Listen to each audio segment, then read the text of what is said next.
नमस्कार नहीं welcome you world affairs. मैं हूं प्रशांत धवन। नाउ रिसेंटली आपने देखे होंगे बहुत सारे आर्टिकल्स जहां पर लिखा है कि finally United Nation Security Council की वोटिंग में इंडिया ने एक बार रशिया के अगेंस्ट वोट कर ही दिया। यहां पर आप देख पाओगे article, India break streaks of UN abstentions on Ukraine.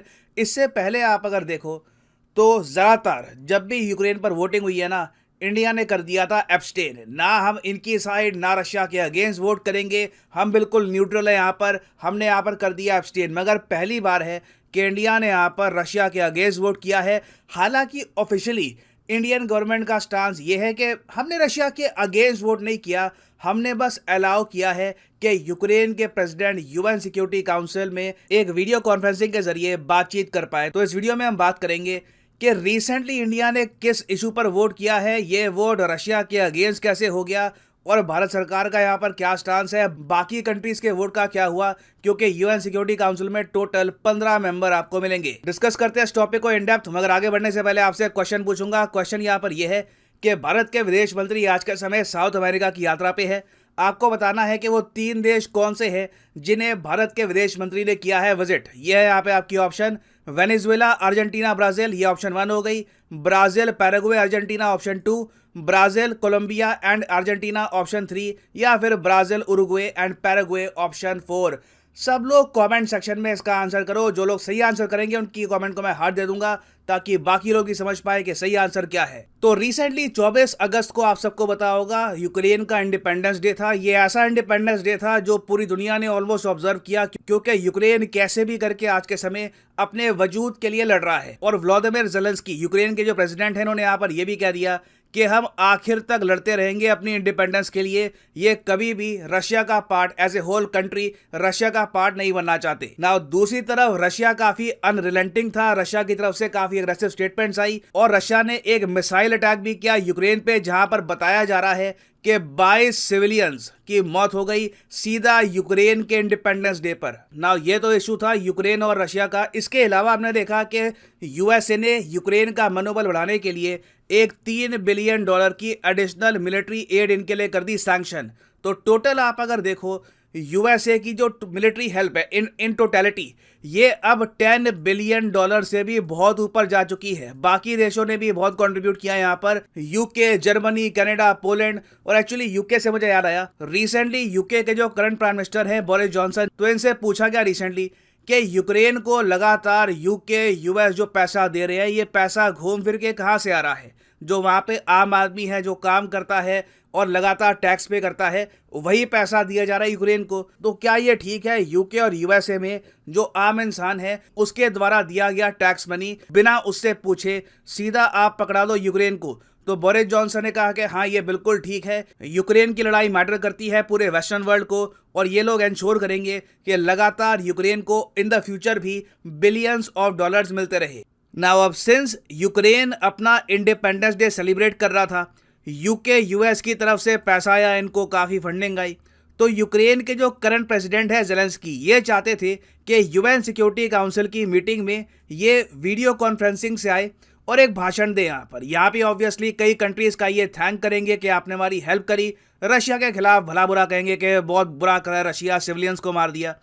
तो यहाँ पे ऑब्वियसली रशिया चाहता था कि ज़ेलेंस्की को यूएन सिक्योरिटी काउंसिल का मंच ना मिले, इनको यहाँ पर बोलने ना दिया जाए।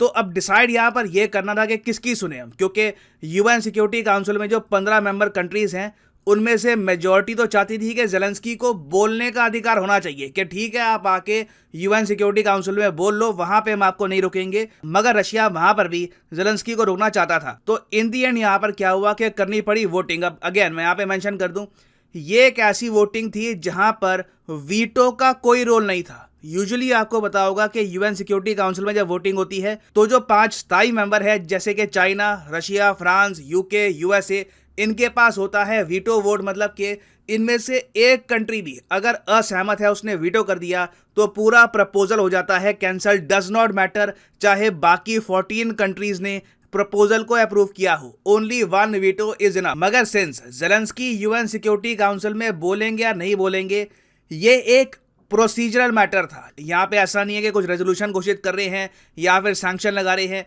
Nothing like that is happening. Simply ये क्वेश्चन था कि एक दूसरे कंट्री के लीडर को क्या हम यूएन सिक्योरिटी काउंसिल में बोलने दे या फिर नहीं। तो यहाँ पर आप देख पाओगे ये जो सारे देश आपको दिख रहे हैं सबने वोटिंग करी। टोटल जो 15 मेंबर्स है यूएन सिक्योरिटी काउंसिल में, वहां पर 13 देश थे जिन्होंने सीधा सीधा वोट करके ये कह दिया कि ज़ेलेंस्की को बोलने देना चाहिए। यहाँ पर ऐसा तो है नहीं कि ज़ेलेंस्की पहली बार बोलेंगे यूएन सिक्योरिटी काउंसिल में, ये पहले भी बोल चुके हैं। इस बार बस रशिया ने थोड़ा जरा विरोध किया और फिर हमको वोटिंग करनी पड़ी डिसाइड करने के लिए कि ज़ेलेंस्की बोलेंगे या फिर नहीं बोलेंगे। तो यहाँ पर जो लिस्ट है आप देखोगे, Albania, Brazil, Gabon, Ghana, India, Ireland, Kenya, Mexico, Norway, UAE, उसके अलावा फ्रांस, यूके, यूएसए, ये सारी कंट्रीज ने कहा कि बिल्कुल ज़ेलेंस्की को यहाँ पर बोलने दो। चाइना ने यहाँ पर एब्सटेन कर दिया। चाइना ने कहा कि ना हम रशिया की तरफ है ना ज़ेलेंस्की की तरफ है, बिल्कुल हम यहाँ पर न्यूट्रल हैं। और रशिया ने तो खैर ऑब्वियसली यहाँ पर इसके अगेंस्ट वोट किया, मगर सिंस ये एक प्रोसीजरल मैटर था, वीटो यहाँ पर काउंट किया नहीं, मेजॉरिटी के साथ गया यूएन सिक्योरिटी काउंसिल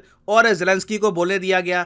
और फिर ज़ेलेंस्की ने यहाँ पर खूब रशिया को यूएन सिक्योरिटी काउंसिल में वीडियो कॉन्फ्रेंसिंग के जरिए खरी खोटी सुनाई। और जो रशिया के रिप्रेजेंटेटिव है to the UN security council, इन्होंने भी काफी जवाब दिए ज़ेलेंस्की को। तो ऑलमोस्ट आप कह सकते हैं एक वर्बल वॉर सी हो गई थी यूक्रेन रशिया के बीच में at the UN security council.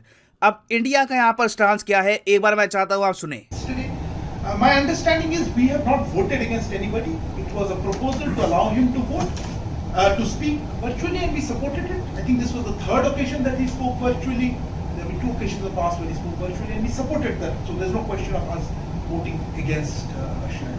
तो इंडिया का देखिए ऑफिशियल स्टांस यहाँ पर यह है कि हमने रशिया के अगेंस्ट वोट नहीं किया। ज़ेलेंस्की इससे पहले भी यूएन सिक्योरिटी काउंसिल में बोल चुके हैं। वोटिंग बस इसी बात में थी कि चौथी बार भी क्या ये बोलेंगे नहीं बोलेंगे, तो हमने बस अलाउ किया कि ठीक है, बोलने में कुछ आता नहीं है। वैसे अगर हम देखें तो जो रेजोल्यूशन जब पास होने होते हैं या फिर और जो इंपॉर्टेंट स्टांस होता है, वहां पर इंडिया रहता है न्यूट्रल में। मगर यहाँ पर बस वोटिंग हो रही थी कि ज़ेलेंस्की बोलेंगे या नहीं बोलेंगे। उसके अलावा इंडिया वोट यस करता नो करता उसमें कुछ फर्क पड़ता ना, क्योंकि बाकी जो ओवरवेलमिंग मेजॉरिटी है उन सब कंट्रीज ने यस वोट यहाँ पर किया है। तो इंडिया आप कह लीजिए अपनी साइड से डाउन प्ले कर रहा है अपने वोट को। हम लोग यहाँ पर कह रहे हैं कि कोई सवाल पैदा नहीं होता कि हमने रशिया के अगेंस्ट वोट किया है, बट टेक्निकली आप अगर देखो तो रशिया ऑब्वियसली ये चाहता कि इंडिया ना यहाँ पर एक बार यूक्रेन के अगेंस्ट वोट कर देता या फिर एब्सटेन कर देता चाइना की तरह। बट इंडिया ने यहाँ पर सही समझा कि बोलने की आज़ादी होनी चाहिए यूएन सिक्योरिटी काउंसिल में। अगर ज़ेलेंस्की बोलना चाहते हैं he should be allowed to speak. Now यहाँ पर मैं जानना चाहूँगा आपका ओपिनियन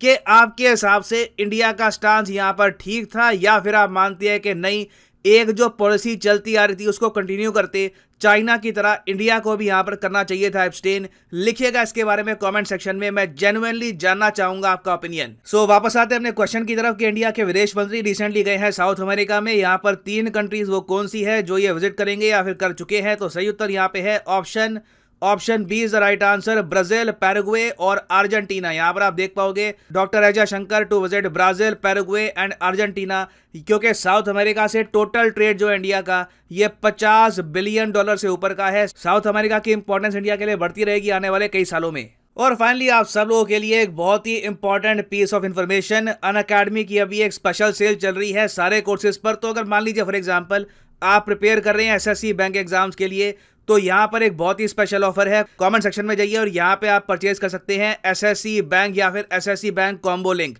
तो फॉर एग्जांपल लेट्स से आप प्रिपेयर कर रहे हैं फॉर एसएससी, क्लिक करिए इस लिंक पर और यहाँ पे आपके सामने खुल जाएगा ये पेज। अब यहाँ पर मैं यही मेंशन कर दूं, रिसेंटली अनअकैडमी ने लॉन्च किया है अनअकैडमी लाइट, जिसके अंडर आपको स्पेशल एसएससी की टेस्ट सीरीज मिलती है for just 33 rupees a month. तो ये भी आप चाहे कर सकते हैं परचेज, मगर अगेन ये जो यहाँ पे प्राइस लिखा है ये पे करने की भी आवश्यकता नहीं है। सिंपली यहाँ पर कोड यूज़ करिए PD10 और प्राइसेस गिरना यहाँ पर स्टार्ट हो जाएंगे। और अगर आपको जो वीडियो कोर्सेज है अनअकैडमी का और साथ में टेस्ट सीरीज दोनों परचेज करनी है तो आप क्लिक कर सकते हैं आइकॉनिक पर। आइकॉनिक कोर्सेज में आपको दोनों चीजें मिलेगी और अभी स्पेशल डिस्काउंट चल रहा है जिसके अंडर स्ट्रेट आप 30% सेव कर सकते हैं बिफोर 26 अगस्त। 26 अगस्त के बाद ये डिस्काउंट खत्म हो जाएगा। तो now is the right time to buy this course. और जो प्राइसेस यहाँ पर लिखे हैं ये पे करने की आवश्यकता बिल्कुल नहीं है। सिंपली यहाँ पर कोड यूज करिए PD10 and the prices will start following. So use this code and save your hard and money. सो इसी नोट के साथ ये है वीडियो का अंत। Thank you for listening and as always God bless you all.